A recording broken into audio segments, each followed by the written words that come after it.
Hello and welcome. I'm Graham McDougall. And I'm Katie Gordon, and this is WTV.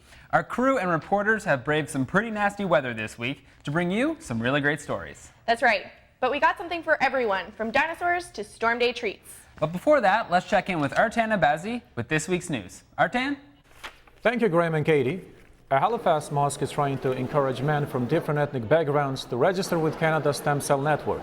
On Saturday, the Halifax Ummah Mosque held a one-match stem cell registry event. Stem cells are the key to treating several fatal diseases such as leukemia. People are underrepresented in all of these registries all over the world. We are talking about more than 60 registries over the world, all over the world. They are centralized in industrial countries and developed countries where these ethnic groups are the minority, and their participation is further diluted by the lack of awareness and the lack of participation. Anyone wishing to participate, they can register online and receive the mailing kit or visit the One Match website at onematch.ca. It's RRSP season, and if you're a student, you might not think that means much to you. But the experts say you should be paying attention. Mark Bernand is a business student taking investment management here at NSCC. He says students who also work should seriously consider their RRSP contributions. Say a student earned $20,000 this year working part-time, and they put $5,000 into an RSP, they'd actually only get taxed on $15,000. So it's a nice little incentive there. Come tax time, you throw a bit of extra money into the RSP and you get a nice little kickback, and it can help towards funding a holiday, or really even just helping towards that retirement again. Bornan says any Canadian between 18 and 71 can contribute to an RRSP. The deadline is March 2nd. It's Eating Disorder Awareness Week. New peer support groups are being used to get help to anyone suffering from a range of eating disorders. But as Dave Irish tells us, some people involved in these groups are divided about just who should be giving out that support. I had nobody. I just had to go at it my own. 11 years ago, Muffy Price's health was pushed to the brink. She became addicted to exercise and didn't give her body the nutrition it needed to keep up. And things just started going bad, and I was losing control of everything in my life. And the only thing that I found that I could control was exercising. She's now putting her energy into a peer support group she calls Someplace Believing. Through this group, she says she can be an open book to use her past to help others. If I had had somebody like that, it would have made all the difference in the world. Price will be sharing her story of recovery at a workshop at Dalhousie University on February 12th. But there are some support workers who say that experiences should be shared very carefully. And these are very complex disorders to treat. And in Canada, we only have 2 psychiatrists who specialize in eating disorders. So although treatment can be tricky to find, it's important to find someone who can help you through your journey, who really understands the brain and understands eating disorders. Shailene Jones says her organization requires anyone who runs a support group and speaks from experience to be specially trained. The facilitators aren't therapists. They're not counselors. They're people who have had lived experience, who have recovered from this, and then have specialized training and expertise that allows them to effectively and safely facilitate a group process. But Muffy Price says that even though she doesn't have that exact specialized training, her personal experience can be enough and could be just what someone needs when waiting for professional help. When that's the case, I just keep encouraging them, stay on the wait list, get in there, just talk to me in the meantime, just talk to me. Dave Irish, WTV News, Dartmouth. February is Black History Month, and that history is getting a lot of attention with the new CBC miniseries. The Book of Negroes is based on a book by Lawrence Hill, who was in Halifax recently to talk about its success. Hill says his heavy Canadians have welcomed both his book and the miniseries because it's a difficult part of the country's history. One of the things that surprised me is that how interested Canadians were in this part of the history that they didn't know. I thought maybe Canadians would be offended or would reject it or be insulted by it because it's a hard story and it doesn't shed a very complimentary light on Canada's history. And yet Canadians have welcomed it, and many people have come up to me and said, "Why didn't I hear about this when I was in grade 7? Hill says he hopes the TV show is reaching even more people than the book. The miniseries airs Wednesdays on CBC. The kitchen at Souls Arbor Rescue Mission is about to get a makeover after winning the Aviva Community Fund of $100,000. The announcement was made on TV. That's when the group found out they're the recipients. Yvette Mitchell, who works with the Soul Cyber, says the news came as a surprise. We were all so excited here, all the volunteers and all the staff. We had just been waiting for about a month, and we were so excited when we heard it on TV, and we were just, so excited about it. The fund is being used for a complete kitchen renovation. The kitchen serves over 25,000 meals per year from the small kitchen. With the fund, the kitchen will be able to achieve its goal in continuing to serve the community. That's the news. Now back to Graham and Katie. Thanks, Artan. We're going to take a quick break. But coming up, don't go anywhere. When we return, I'll take you dancing, only on WTV. Hey, I'm Justin, and we are here at the Halifax Library, and you are watching WTV. welcome back. Job interviews are never easy, but when you're applying to be one of the first humans to land on Mars, the pressure can be literally out of this world. Alan April joins us with more. Alan, this is very intriguing. That's right, Graham. In 2012, a Dutch non-for-profit announced they were seeking applicants to establish the first permanent human settlement on Mars. 22-year-old Tyler Reno has dreams that are out of this world. The ultimate goal is to simply go into space at some point in my life. The best result would be to go to Mars and be a part of that and contribute to that, but in general terms, my main goal is to go to space. In 2013, Reno learned about the Mars One mission, a privately funded Dutch project with the goal of establishing the first human colony on Mars by the year 2025. He jumped at the chance to be a part of history. I thought, this is incredible, this is exactly what I'd like to do and be a part of, so I really jumped in head first. The mechanical engineering student at Dalhousie recently had his online interview as a second-round candidate for the Mars One mission. The number of applicants has been whittled down from over 202,000 to 663, and Reno is one of 54 Canadians still in the running. It's a one-way flight to outer space, and some may call it a suicide mission, but Reno sees things differently. I don't think it's a suicide mission. I think it's more of a sacrifice of sorts, of personal pleasure for dedication to a greater purpose. While the mission is still 9 years and $6 billion away, Reno has discussed his far-out goal with his family, and his brother Jordan says he wants to do whatever he can to support Tyler while he's still on Earth.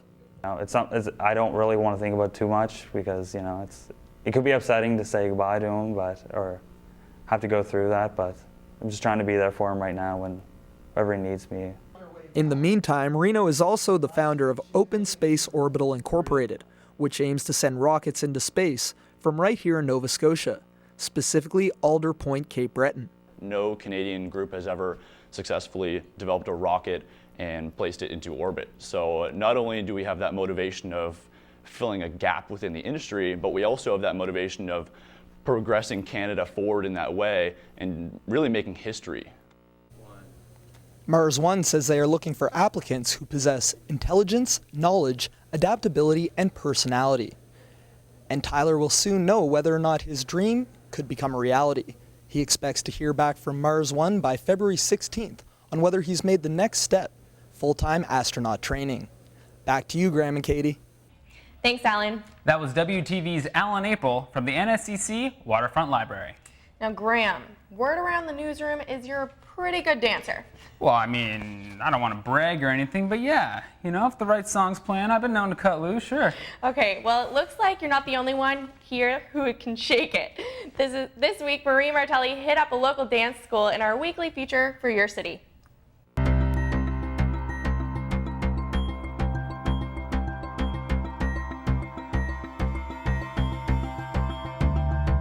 Hi, I'm Maria Martelli, and today we're going to learn some Latin rhythms with Free to Move in your city. Come on, check it out. Hi! Welcome to Free to Move. Let's dance now. 1, 2,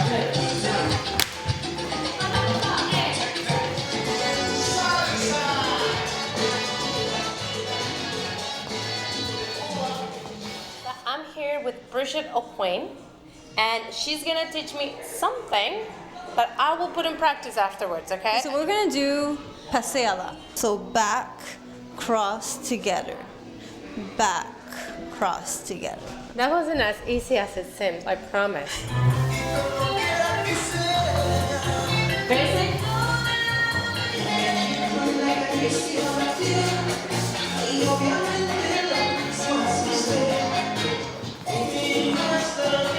Hi, I'm now with Indira Castillo. She is the bachata instructor, and she's gonna teach me some of the moves that I'm gonna put in practice at the end of the night. Now let's do the double step. Okay. So what you're doing here is you go 1, 2, double step and push. 1, 2, double step and 1, 2, double step and 1, 2, double step. 1, 2. Oh, that was fun. So it's something new and something that you can have fun with. That's right. Let's check it inside.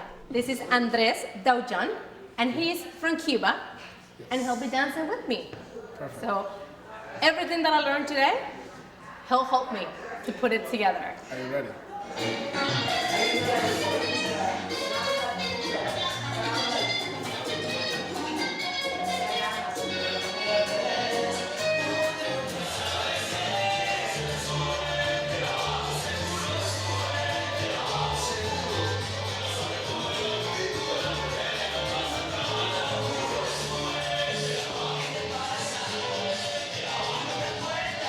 Thank you for joining us. This is your city, and this is Free to Move. If you want to learn more about them, go to freetomove.ca and come and join and dance these beautiful Latin rhythms. I'm Maria Martelli. We'll see you next time. Two Nova Scotian authors are sharing their tales of surviving the difficult teenage years. WTV's Valentine King Beza caught up with them recently at an event in Halifax. 10 writers contributed stories to the book Becoming Fierce. The stories are based on teenage struggles from drugs to alcohol and suicide. Chris Benjamin and Joe Tregery are two of the writers. When you're a teenager, your peers tend to be your main crutch in your support group and the people you gravitate to. And that's a bit of a problem because they don't know anything. They're as clueless as you are. Joe Tregery hopes these stories awaken young people. She says her experiences may be no different. Get drunk and take drugs and talk about art, which sounds so pretentious now, but it's very real. Bria Potter is a high school teacher. She says the lack of young people at this event is disappointing. If there was more access to stories that were more real and, as we discussed, a little less censored, potentially we would see more youth here. Whatever challenges they're experiencing, they're not alone in the world, and that there's massive challenges that people face across the world. Hopefully it's an awakening or a call to social justice and to want to make a difference in the world. Literary magazine Quill Inquirer ranks their book among the best of 2014, and Potter says all young people should have access to it. Incorporate it into a lesson plan, in a high school lesson plan, and I'd love to share some of the stories with a youth group I work with in Cape Breton. The authors plan to take their stories directly to students, and they've started touring high schools around the province. Valentine Kengbeza, WTV News, Halifax. Coming up after the break, WTV steps into a battle of epic proportions.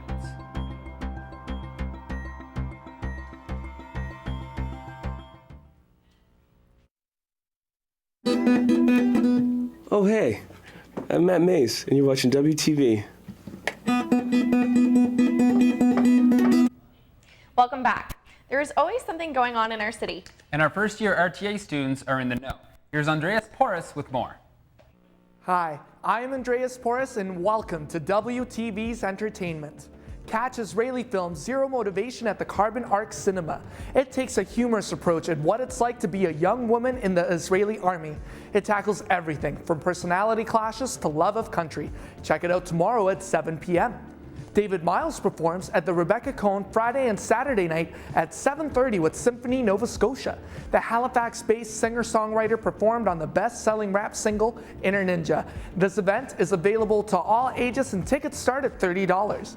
The Nova Scotia Rainbow Action Project will be having their 11th annual gala this Saturday. The event starts at 6 p.m. at the Halifax Marriott Hotel. Special guest host is the mistress of hilarity, Eureka Love. The gala allows the group to keep supporting the LGBTQ community. Also on Saturday, Dub Cartel is performing at the Seahorse. The modern reggae group won the Coast's Best Band of 2014. A staple of the Halifax music scene, this show is not to be missed. Doors open at 9, cover is $10. And that's your entertainment for this week. See you next time. Looks like there's a lot going on in our city. Irish dance is steeped in tradition. Now, 2 local women are trying to build on that tradition. Here's WTV's Amanda Gallagher with more. Amanda?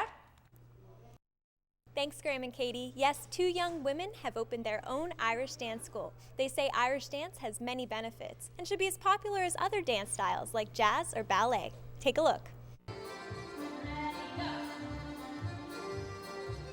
It's been 3 weeks since Becky Chapman and Laura Hopper opened Rising Tide Academy. The pair share a passion for dance. Chapman has been dancing since age 12, Hopper since 3. They both trained in Canada and in Ireland. So far, 15 students have enrolled in their new school.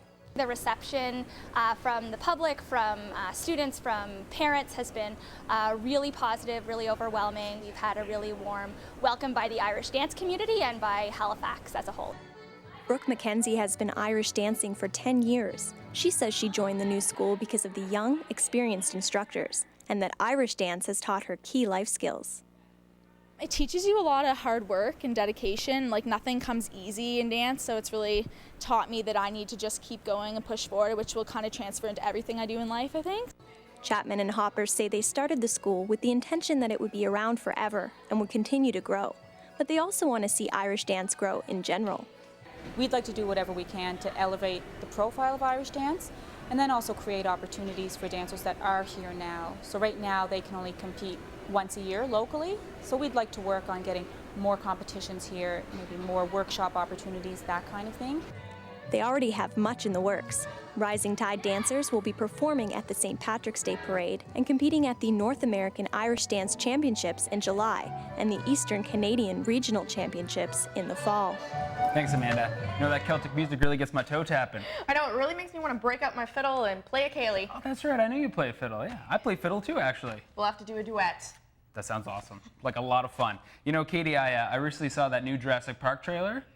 Yes, it looks amazing. It does. That Chris Pratt, he can do no wrong. This week, WTV's Dylan McNeil checked out our own little Jurassic Park here in town. Dylan? There's a new exhibit at the Museum of Natural History. It's called Dinosaurs Unearthed and features animatronic dinosaurs. Jeff Gray is from the museum. I mean, it's been my experience that people love dinosaurs and they love the opportunity to see dinosaurs. There really isn't many places, certainly in Atlantic Canada, that you can go and see dinosaurs, and certainly not an exhibit of this size. Dinosaurs you can see include Protoceratops, a feathered T-Rex, as well as a T-Rex head. But flashy lights and moving monsters aren't the only thing that draw a crowd. Some visitors say they are there for the history. The visual effects are great. I really like it, but it's to me, the history is what's interesting, why they were here and what they ate and where they lived and all that stuff. Alongside animatronic creatures, visitors can also see new fossils recently dug up in China. It also features some Nova Scotian dinosaur history. We have partnered with Fundy Geological Museum to talk about what dinosaurs did live in Nova Scotia, and it also talks about the fact that those dinosaurs are Canada's oldest dinosaurs. Very well put together. It looks, you know, as real as it could for the kids and stuff, and lots of information. The exhibit drew over 2,600 people on its opening weekend. Gray considers that a success. It's always great when crowds come out to the museum and get excited about seeing what we have here on view. And it was a great opening weekend. The Dinosaurs Unearthed exhibit runs until May 24th. If you want to come check it out, you can learn about dinosaurs and see stuff like this. Dylan McNeil, WTV News, Halifax. I know it doesn't seem like it, but summer is right around the corner. And if you're looking for a new activity to help get fit in time for beach season, the next story is for you. That's right. It's a new sport. It's called Jugger. And this weekend, I took in a few matches, and it looks like a whole lot of fun. Check it out.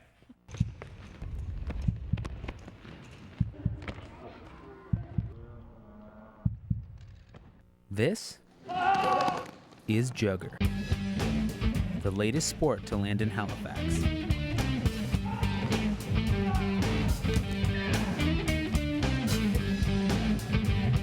Gil Richard is the man behind the team. he first saw the game online. And we're just tooling around on the internet, and I found a video of people playing Jugger, and that was it. I mean, I don't know how you can not see this sport and not want to play. In Jugger, 2 teams battle it out, literally. On each team, there's 5 players, and 1 player is called the Quick. Their goal is to get a foam skull from the middle of the field to the opponent's end to score. The rest of the team are enforcers. They fight to protect their Quick, taking hits along the way. And there's all sorts of weapons to choose from chains to double swords. Matthew Lawrence is a first-time Jugger player. So my favorite part of Jugger is being the Quick and trying to get the skull and be a little bit tactical about where you're running or how fast you're running and so forth. It's more strategy. You have to run, you have to know when to slow down, when to sprint, and so forth and so forth. And I just love that aspect. I want to be quick every game I play. Jugger is inspired by the 1989 movie The Blood of Heroes, where the sport was played in a post-apocalyptic world. In a future ravaged by war, all eyes are on Juggers.